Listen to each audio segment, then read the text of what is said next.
Yeah, back out in the creek again today.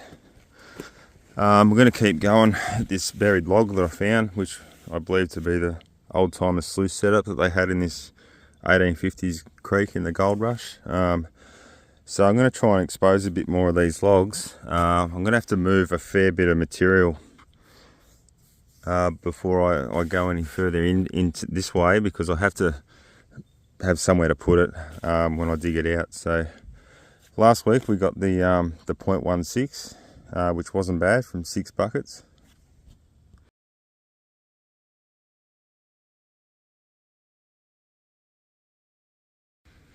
Yeah, so today I'm going to keep going up this way, and I'm going to make a fair bit of room just for when I get into these logs here, just to bring it out. But I'm not going to try and go too deep, because I don't want to go below the level of the logs. I sort of just want all that material in that 6 to 8 inch range around on the top. And there is a bit of clay in there, so we'll target some of the softer pocket packed gravels, and then we'll, I don't know, we'll probably do 10 buckets today. We'll see how we go.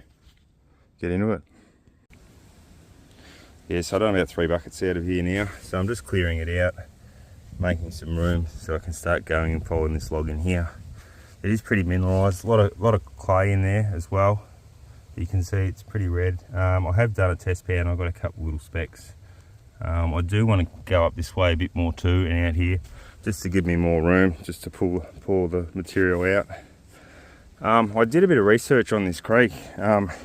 Obviously it was worked in 1853, I think it was, and that's when I believe that they set all these logs up and made their sluice. There's been about 6 or 7 major floods since that time, and they stopped working here in about 1910, 1912.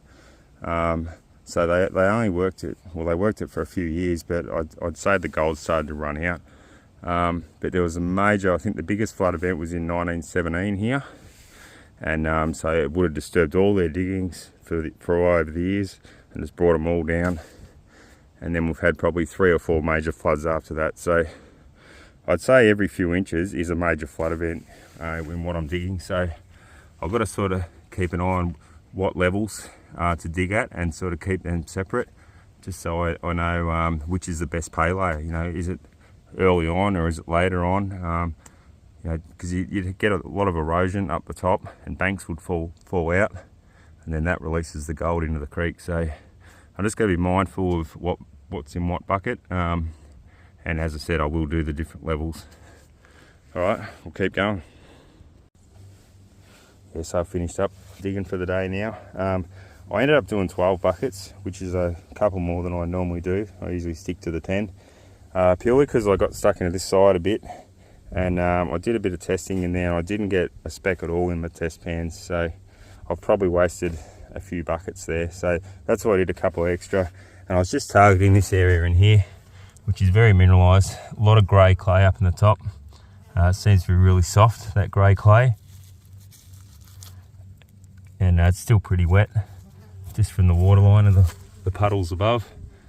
So yeah, I just targeted this band width right across here, about 6 or 8 inches.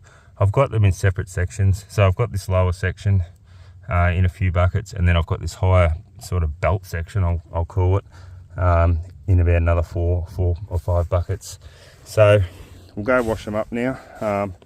Yeah, hopefully we can get a little bit more than we did last week, considering I only did the 6. So yeah, if we can get around the 0.2, I'd be happy with that. But if not, doesn't matter, we come back and try again. So we'll go wash it up, and yeah, hopefully I can show you some.